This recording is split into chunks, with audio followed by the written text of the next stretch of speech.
এদিকে গাজায় ফিলিস্তিনিদের হত্যার প্রতিবাদে ঢাকা বিশ্ববিদ্যালয়ের প্রতিবাদ ও বিক্ষোভ সমাবেশের আয়োজন করেছে ছাত্রদল। সেখানে আছেন আদিত্য মামুন, সরাসরি চলে যাচ্ছি তার কাছে। আদিত্য, আজকের কর্মসূচির বিষয়ে সর্বশেষ তথ্য আপনার কাছে কি আছে, আমাদের বিস্তারিত জানাবেন।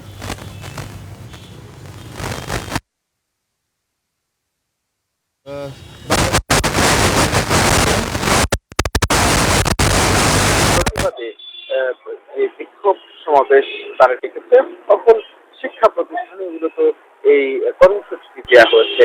দেশের প্রত্যেকটি শিক্ষা প্রতিষ্ঠানে আজ সকাল 10:30টায় তারা কালো পতাকা ধারণ এবং বিক্ষোভ সমাবেশ করবে বলে যে ঘোষণাটা দিয়েছে, তারই একটি অংশ হিসাবে এখন রাজধানী ঢাকা বিশ্ববিদ্যালয়ের রাজু ভাস্কর্যের পাদদেশে একটি সমাবেশ করবার কথা রয়েছে তাদের। সে লক্ষ্যে বাংলাদেশ জাতীয়তাবাদী ছাত্র দলের কেন্দ্রীয় কমিটির নির্দেশে সাধারণ ছাত্ররাও সেখানে যোগ দেবে বলে আমাদেরকে জানানো হয়েছে এবং তারই অংশ হিসাবে বিভিন্ন জায়গা থেকে ক্ষুদ্র ক্ষুদ্র ছাত্র দলের যারা আছেন তারা কেসিতে সমবেত হচ্ছেন। কেসি এখনো পর্যন্ত ওই রকম কর্মসূচি অনুযায়ী এখনো পর্যন্ত তাদের যে সমাগম কিংবা সেই বিক্ষোভ মিছিল সেটি প্রস্তুতি আমরা শুধু দেখছি, এখনো ওই রকম কার্যক্রম দেখা যায়নি। তবে সাধারণ অন্যান্য ছাত্রদের সঙ্গে আমাদের কথা হয়েছে, তারা বলছেন যে ফিলিস্তিনে যে আগ্রাসনটি হচ্ছে সেটি মানবতার বিরুদ্ধে, মানবতাকে ধ্বংস করবার যে অপপ্রয়াস ইসরায়েল চালাচ্ছে এবং ইসরায়েলের সঙ্গে যারা এই জড়িত এই গাজায় নৃশংস হত্যাকাণ্ডের, তাদের বিরুদ্ধেও একাত্মতা পোষণ করবার আহ্বান তারা জানিয়েছে।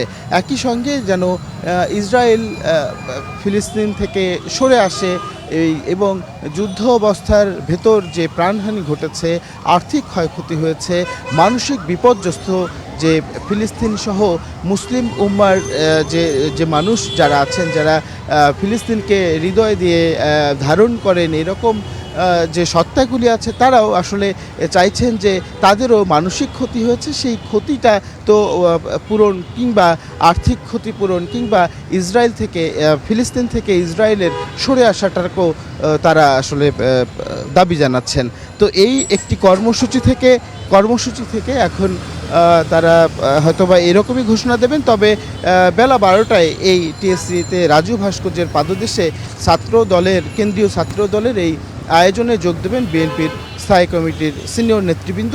তখন আসলে এই সমাবেশটি আরও বড় রূপ ধারণ করবে বলে আমাদেরকে জানানো হয়েছে। তো বুশরা, ঢাকা বিশ্ববিদ্যালয়ের টিএসসি থেকে এই ছিল আগ্রাসন বিরোধী ছাত্র দলের যে প্রতিবাদ কর্মসূচি, সেটির সর্বশেষ পরিস্থিতি। বুশরা, ধন্যবাদ আদিত্য মামুন আপনাকে। দর্শক, আমরা এতক্ষণ ছিলাম ঢাকা বিশ্ববিদ্যালয়ে আমাদের সহকর্মী আদিত্য মামুনের কাছে।